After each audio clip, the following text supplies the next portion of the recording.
A new push tonight to make sure Ohio doctors are watching other doctors and reporting any bad behavior. It's part of the response to the board's mishandling of the investigation into former OSU doctor Richard Strauss back in the 1990s. NBC4's Ted Hart is live at the State House tonight with the details on this one. Ted.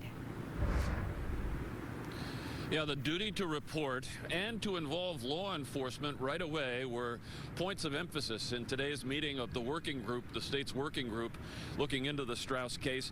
A couple of survivors of Richard Strauss were also there. They spoke to the group and asked them to put action behind their words.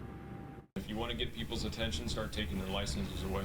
Absolutely. And that will actually have an impact. Brian Garrett and Stephen Snyder-Hill, both victims of former OSU physician Richard Strauss, say even though Strauss died from suicide years ago, others still need to be held accountable. The person that lied to me in the 90s, that looked me in the eye and told me that there wasn't another complaint, that there was a complaint 3 days before me, that guy still works in Illinois today, and he's still in charge of kids. The state medical board is reviewing whether other physicians knew about Strauss and failed to report. I can share with you publicly that those investigations on those licenses are fast-tracked and work is underway, and we every day, I ask about that every day, and that work, those investigations, we hope to wrap up very soon.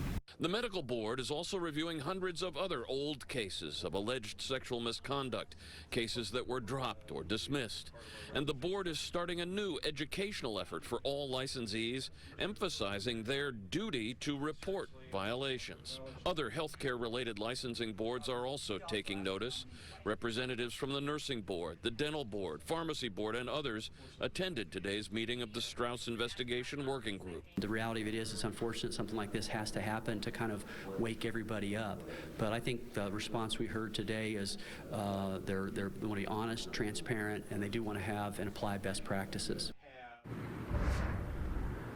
And they talked about the need for victim advocates with each of the boards, about specific training for state board investigators, and of course the need to involve law enforcement immediately whenever there are complaints about sexual abuse. Local for you and live at the State House, Ted Hart, NBC4. All right, Ted, thank you. NBC4 Investigates is leading the charge in our series, Culture of Cover-Up.